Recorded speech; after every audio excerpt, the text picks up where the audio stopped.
आप लोग को पता है कि बीएसएससी सीजीएल 3 यानी सचिवालय सहायक की पीटी परीक्षा जो पहले से कैलेंडर के अनुसार 26-27 नवंबर को होनी थी, लेकिन अभी तक उसके बारे में कोई सूचना नहीं दी गई, एडमिट कार्ड जारी नहीं किया गया और इसके साथ साथ पारदर्शिता का भी मुद्दा था। तो इन सब मुद्दों को लेकर हम जो है आज बीएसएससी ऑफिस आए थे। हमने ये कहा था कि 2 बजे से हम लाइव आएंगे, लेकिन यहाँ बीएसएससी के सचिव या अध्यक्ष उस समय नहीं मिले। 1 बजे से हम यहाँ हैं, 1 बजे से ही हम यहाँ हैं, लेकिन वो नहीं मिले उस समय। इस वजह से हम उस समय लाइव नहीं आ पाए। लेकिन जो मीडिया बंधु आए थे 2 बजे, उन सभी को हम लोगों ने जानकारियाँ दी थी और ज्ञापन एक सौंपा गया है। 3 ज्ञापन बीएसएससी सीजीएल 3 से 3 रिलेटेड 3 ज्ञापन हम लोगों ने सौंपा है। और अभी थोड़ी देर पहले हमारी मुलाकात जो है बीएसएससी के ओएसडी मनोज कुमार जी से हुई है, जिनके सामने हमने सारी बातों को रखा और अध्यक्ष महोदय के नाम से ज्ञापन भी वहाँ सौंपा गया है, जिसमें हमारा डिमांड ये है कि बीएसएससी सीजीएल 3 से रिलेटेड आप एक नोटिस जारी कीजिए कि 26 और 27 नवंबर को पीटी परीक्षा होगी या नहीं, और अगर होगी तो एडमिट कार्ड जल्द से जल्द आप जारी कीजिए। इससे संबंधित एक नोटिस जारी कीजिए। इस पे उन्होंने कहा है कि 1 से 2 दिन में नोटिस कुछ ना कुछ जारी कर दिया जाएगा। अभी दिन भर सभी लोग इसी में लगे हुए हैं कि एग्जाम होगा या नहीं होगा। वो लोग भी अभी नहीं ये कर पा रहे हैं कि एग्जाम ले पाएंगे कि नहीं ले पाएंगे। मतलब बीएसएससी का ये सिचुएशन है कि बीएसएससी के अध्यक्ष हो, सचिव हो, यानी बीएसएससी कह लीजिए, वो लोग खुद अभी डिसाइड नहीं कर पा रहे हैं कि एग्जाम वो ले पाएंगे कि नहीं ले पाएंगे। मतलब दिन भर वो चर्चा इसी का कर रहे हैं कि एग्जाम हम ले पाएंगे कि नहीं ले पाएंगे, एग्जाम होगी या नहीं होगी। तो अभी 2 दिन के अंदर कोई ना कोई नोटिस आएगा इस एग्जाम से संबंधित। तब तक आप लोग पढ़ाई अपना करते रहिए, इधर उधर की खबरों पर कुछ भी आप दिमाग अपना डाइवर्ट मत कीजिए, सिर्फ पढ़ाई कीजिए। अगर 26-27 को भी एग्जाम होगी तो आप उसके लिए भी प्रिपेयर रहिए, तैयारी करते रहिए। लेकिन बीएसएससी अभी खुद कंफर्म नहीं है कि 26-27 को एग्जाम होगी या नहीं। ये भी जब हमने पूछा कि क्या एग्जाम नहीं होगी, दिसंबर में होगी, तो इस पर भी उन्होंने कहा कि अभी कुछ नहीं कहा जा सकता। मतलब अभी कोई डिसीजन ही नहीं वो लोग लिए हैं कि एग्जाम का डेट आगे बढ़ाएंगे या 26-27 को ही होगा। हमने ये भी कहा कि जो बहुत सारे लोग जो बाहर से आएंगे, जो जॉब में है, उनको छुट्टी लेना पड़ता है 15 दिन पहले, तो इन सब बातों को ध्यान में रखा जाए और एक नोटिस जारी किया जाए ताकि कंफर्म हो जाए कि 26-27 को एग्जाम होना है तो वो लोग छुट्टी भी लेंगे। और रिजर्वेशन भी जिनको कराना है, जो बिहार से बाहर रहते होंगे, तो वो लोग रिजर्वेशन भी तो कराएंगे, अचानक से कैसे आ जाएंगे। तो इस पर उन्होंने कहा कि अध्यक्ष महोदय के सामने बात रखेंगे। और जो लिखित रूप में हमने ज्ञापन दिया उस पर उन्होंने कहा कि अध्यक्ष महोदय एक वर्ड पढ़ेंगे और इस पर विचार जरूर करेंगे। अध्यक्ष महोदय ऑफिस में नहीं थे तो उनसे मुलाकात नहीं हुई। ओएसडी मनोज कुमार जी से बातचीत हुई, जो कि अभी सचिव के प्रभार में भी है वही, तो उनसे मुलाकात हुई है। तो उन्होंने इतना जरूर कहा है कि इसी पे अभी दिन रात मंथन चल रहा है बीएसएससी सीजीएल 3 के पीटी परीक्षा को लेकर। तो अभी कोई कंफर्मेशन नहीं है एग्जाम होगा या नहीं होगा। तो आप लोग ये मान के चलिए कि एग्जाम होगा और तैयारी उसी अनुसार कीजिए, क्योंकि अगर आप मान लेते हैं कि एग्जाम नहीं होगा और अगर हो गया तो फिर आपका जो समय बर्बाद हो जाएगा ना, तो इसलिए आप पढ़ाई जारी रखिए। और दूसरी बात हमारी थी पारदर्शिता को लेकर।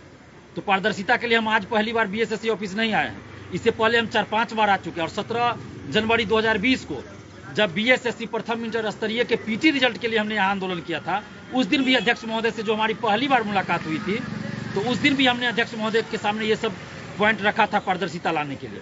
उसके बाद भी कई बार हम बीएसएससी ऑफिस आकर लिखित रूप में ज्ञापन दिए हैं। लेकिन आज फिर हम आए हैं, क्योंकि बीएसएससी सीजीएल 3 का एग्जाम होने वाला है, तो फिर से हम एक बार याद दिलाने आए हैं कि पारदर्शिता से कोई समझौता हम नहीं करने वाले हैं। जिस तरह से बीपीएससी को परसेंटाइल सिस्टम और 2 शिफ्ट में एग्जाम कराने की बात को वापस लेना पड़ा आंदोलन की वजह से, उसी तरह बीएसएससी को हर हाल में सचिवालय सहायक की वैकेंसी में पारदर्शिता लाना होगा। और बीएसएससी सीजीएल 1 सीजीएल 2 में क्या हाल हुआ आप सभी जानते हैं। सीजीएल 1 में जो 2010 की वैकेंसी थी, ओएमआर सीट बीएसएससी ऑफिस से रात में निकाला जा रहा था, जिसका कि फोटो अखबारों में भी छपा था, उसका फोटो। 14 लोग अरेस्ट हुए थे, लेकिन बाद में मामले की लिपापोती कर दी गई। सीजीएल 2 में मेंस का कटअप, यानी फाइनल कह लीजिए, फाइनल रिजल्ट का कटअप 150 में निगेटिव मार्किंग रहते 138-139 गया था। उसका भी आंसर वायरल हुआ था, पेपर लीक हुआ था, लेकिन लिपापोती कर दी गई। तो हम लोग ये नहीं चाहते हैं कि सीजीएल 3 में ये हाल हो, क्योंकि इससे जो सिलेक्ट होंगे, सचिवालय सहायक का इसमें पद है और भी कई पद हैं, लेकिन सचिवालय सहायक सबसे महत्वपूर्ण है, जिसे मिनी आईएएस भी कहा जाता है। और सरकारी योजनाओं का क्रियान्वयन करना है, ऐसे अधिकारियों की नियुक्ति होगी, कर्मचारियों की, सॉरी अधिकारियों नहीं कर्मचारियों। लेकिन सचिवालय सहायक को अगर हम अधिकारी का भी दर्जा दे दें तो गलत नहीं होगा। सचिवालय सहायक को तो अधिकारी का दर्जा मिलना चाहिए, इसकी हम मांग भी सरकार से करते हैं। तो खैर ये अलग बात हुई, लेकिन हम नहीं चाहते हैं कि इस बार बीएसएससी सीजीएल 1 और सीजीएल 2 की तरह सीजीएल 3 में हो, किसी तरह से पेपर लीक ना हो, कोई धांधली सेटिंग ना हो और एक बात सामने आ रही थी, कुछ लोग हमें फ़ोन करके बता रहे थे कि एक बेंसिस कंपनी कुछ है, हम नाम अभी भूल रहे हैं, टेक्नोलॉजी, बेंसिस इनको बेंसिस, हाँ बेंसिस टेक्नोलॉजी एजेंसी है, जिसको कि बीएसएससी सीजीएल 3 का क्वेश्चन सेट करने के लिए, छापने के लिए दिया गया, क्वेश्चन छापने के लिए दिया गया। और इसी कंपनी एजेंसी को सचिवालय सहायक झारखंड का भी दिया गया था, और वहाँ पेपर लीक हुआ था, जिसके बाद इसको प्रतिबंधित कर दिया गया, क्योंकि इस एजेंसी की भी उसमें संलिप्तता थी, और एग्जाम भी रद्द हुआ। इस कंपनी को झारखंड में एजेंसी को प्रतिबंधित कर दिया गया। तो कुछ लोगों ने मुझे फ़ोन करके बताया कि बेंसिस टेक्नोलॉजी का नाम लेकर कुछ दलाल, शिक्षा माफिया मार्केट में पैसा वसूल रहे हैं। उनका कहना है कि बेंसिस टेक्नोलॉजी से उनका लिंक है, संपर्क है, और उसके थ्रू वो क्वेश्चन आउट करवा देंगे सीजीएल 3 का। तो 15 से 20 लाख दीजिए और आपका पीटी में भी करवा देंगे, मेंस में भी करवा देंगे, यानी कि पेपर लीक करवा के उपलब्ध करा देंगे क्वेश्चन। तो इसकी भी जानकारी आज हमने दिया है। जिस आदमी पे, बिहार के कुछ लोग उसमें हैं, झारखंड के भी है, जिन पे एफआईआर दर्ज है, उन लोगों के बारे में भी सूचना हमने बीएसएससी को लिखित रूप में दिया है और मौखिक में भी बताया है। तो ये एक था कि अगर सच में बीएसएससी इस कंपनी को दिया है या नहीं, ये तो बीएसएससी के अध्यक्ष ही जानेंगे, हम लोग को तो नहीं पता है। लेकिन अगर सचमुच में दिया गया है बेंसिस टेक्नोलॉजी को, तो फिर ये गंभीर विषय है, तो इस पर बीएसएससी को एक्शन लेना चाहिए। हमने इसलिए जानकारी दी थी। और पारदर्शिता के लिए हमारा डिमांड है, धांधली सेटिंग न हो, इसके लिए पारदर्शिता लाई जाए। तो इसके लिए हमने 7 सूत्री, टोटल 7 सूत्री हमने डिमांड रखा है। पहला डिमांड है कि ओएमआर शीट की कार्बन कॉपी और क्वेश्चन बुकलेट परीक्षा समाप्ति बाद परीक्षार्थियों को दिया जाए, आंसर की बताया जाए, जारी किया जाए, और जब रिजल्ट प्रकाशित होता है तो कट ऑफ और सभी परीक्षार्थियों का मार्क्स बताया जाए। उसके बाद हमारा डिमांड है कि ओएमआर शीट जहां भी रखी जाए, जिस स्ट्रॉन्ग रूम में रखी जाए, वहां सीसीटीवी कैमरे से उसकी निगरानी हो और स्मार्ट लॉक लगाई जाए, ताकि ओएमआर शीट कोई बाहर निकाले तो पता चला कि कौन और कब निकाल रहा है। इसके अलावा हमारा डिमांड है कि हर एक क्वेश्चन पे QR कोड, जैसे 67वीं बीपीएससी में किया गया पूर्ण परीक्षा में, तो हर एक क्वेश्चन पे QR कोड हो, और हर एक क्वेश्चन के हर एक पेज पे क्वेश्चन बुकलेट नंबर दिया जाए।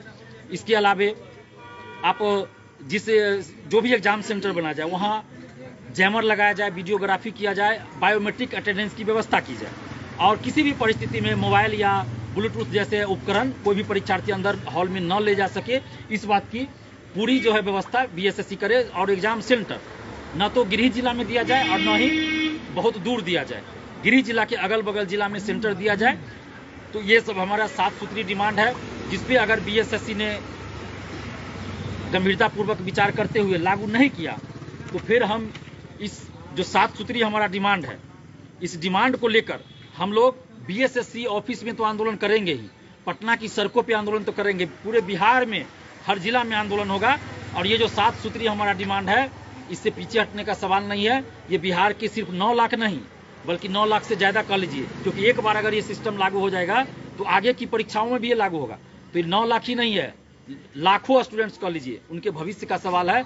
और इस बार भविष्य के साथ खिलवाड़ नहीं होने देंगे, बिहारी मेधा के साथ खिलवाड़ नहीं होने दिया जाएगा, बिहारी प्रतिभा के साथ हम लोग खिलवाड़ नहीं होने देंगे। और हर हाल में बीएसएससी को पारदर्शिता लानी होगी। बीएसएससी सीजीएल 2, सीजीएल 1 और प्रथम इंटर स्तरीय जो 8 साल में पूरा हुआ, वैसा हाल सीजीएल 3 का नहीं होने देंगे। 1 से 1.5 साल के अंदर में बहाली पूरा करना होगा, पूरी पारदर्शिता के साथ। और आप जितने भी अभ्यर्थी, आपसे यही आग्रह करेंगे कि आप लोग अभी पढ़ाई कीजिए, और 2 दिन के अंदर कोई ना कोई नोटिस आ जाएगा बीएसएससी का, जैसा कि हमें आश्वासन दिया गया है कि अभी ये लोग विचार कर रहे हैं कि क्या किया जाए। हो सकता है कहीं दिसंबर में एग्जाम ले, हो सकता है, लेकिन अभी कुछ भी कंफर्म नहीं है। तो ये लोग खुद अभी डिसाइड नहीं कर पाए, ये लोग आपस में चर्चा अभी कर रहे हैं।